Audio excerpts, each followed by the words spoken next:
Before we dive in, don't forget to like, share, and subscribe to our channel for more gripping true crime stories just like this. The evidence was there. It wasn't hidden in the dark. It wasn't destroyed. It wasn't lost. It sat inside official files stamped, logged, and dated. And still, it was ignored, not because it was weak.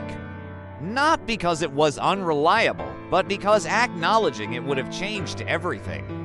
This is the story of the most disturbing evidence. Authorities chose not to see evidence that challenged official narratives, threatened careers, and exposed how justice can fail not with lies, but with silence. In theory, evidence is the backbone of justice. It doesn't care about rank. It doesn't respect authority. It simply tells the truth. But in real courtrooms, evidence doesn't always get a voice. Sometimes it contradicts the timeline police already announced. Sometimes it undermines a confession investigators worked hard to obtain. Sometimes it points away from the suspect authorities have already decided is guilty. And when that happens, evidence can quietly become inconvenient. Files get deprioritized.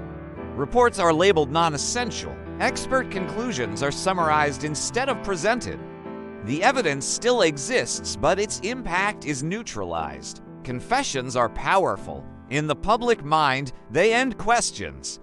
In court, they shape narratives, but history has shown that confessions, especially under pressure, can be dangerously unreliable. In one case, a suspect confessed after hours of questioning. The confession was vague, filled with contradictions. But authorities focused on one thing. They had a statement they could build around. What they ignored were the details that didn't fit. The confession described a sequence of events that didn't match the physical scene. It referenced evidence not yet tested. It conflicted with time-stamped records. Instead of questioning the confession, authorities questioned the evidence. And the evidence was lost. Forensic evidence is supposed to be objective. But it only matters if it's presented. In multiple cases, forensic reports arrived late after charges were filed, after press conferences were held, after public opinion had hardened. Some reports didn't conclusively identify a suspect. Others excluded the accused entirely. Rather than stopping the case, authorities reframed the findings. They called them inconclusive. They minimized their relevance. They argued they didn't outweigh other evidence. In some trials, juries never saw the full reports. They heard summaries, they heard interpretations, but they never saw the data. And without seeing the data, they never questioned the narrative. Timelines are fragile things. Change 1 minute, and the entire case can collapse. In one investigation, phone records placed the suspect miles away at a critical time. In another, surveillance footage contradicted witness testimony. These weren't rumors, they were official records.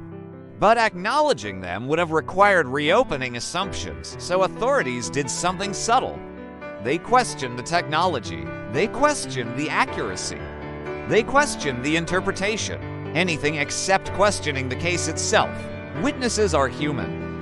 Memory fades, perception shifts, details change. But when witness statements change significantly, especially in ways that favor the prosecution, it should raise alarms.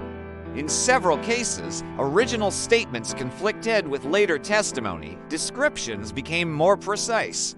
Certainty increased over time. The problem? These changes weren't always explained to juries. Original statements were buried in supplemental files. Only the final version made it to the stand.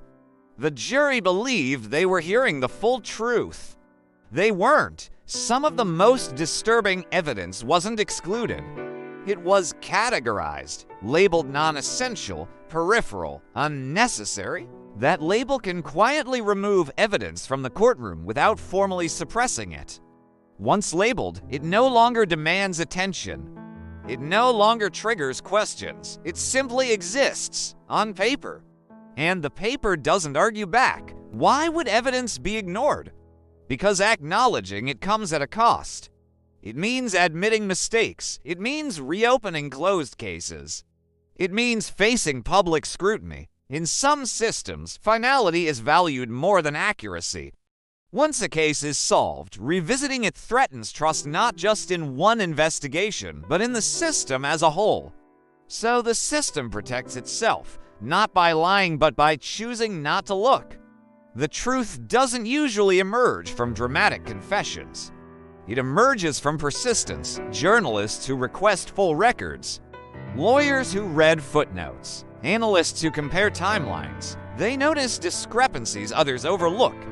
And when they put the pieces together, a different story emerges. One that was always there. In rare moments, ignored evidence finally reaches the light. A post-conviction hearing, a judicial review, a reopened case. When judges finally see what juries never did, the reaction is often the same: silence, because the implications are impossible to ignore. The system didn't fail because it lacked evidence. It failed because it chose not to hear it. When ignored evidence finally matters, the damage is already done. Years lost, lives altered, families are broken. Exoneration doesn't restore time. It doesn't erase trauma. It only confirms what the evidence said all along. These cases force uncomfortable questions. Is justice about truth or closure? Is evidence valuable only when it supports authority? Who decides what matters? The answers aren't simple, but the pattern is clear. Evidence doesn't disappear on its own. It's ignored by choice. The most disturbing part isn't that evidence was ignored. It's that it still exists, waiting, in files, in transcripts, in records no one thought to question. Justice doesn't always fail because of bad intentions. Sometimes it fails because the truth is inconvenient and someone decided not to listen. Subscribe for more shocking true crime stories that defy belief. Like, share, and comment if you believe the truth can be hidden in plain sight.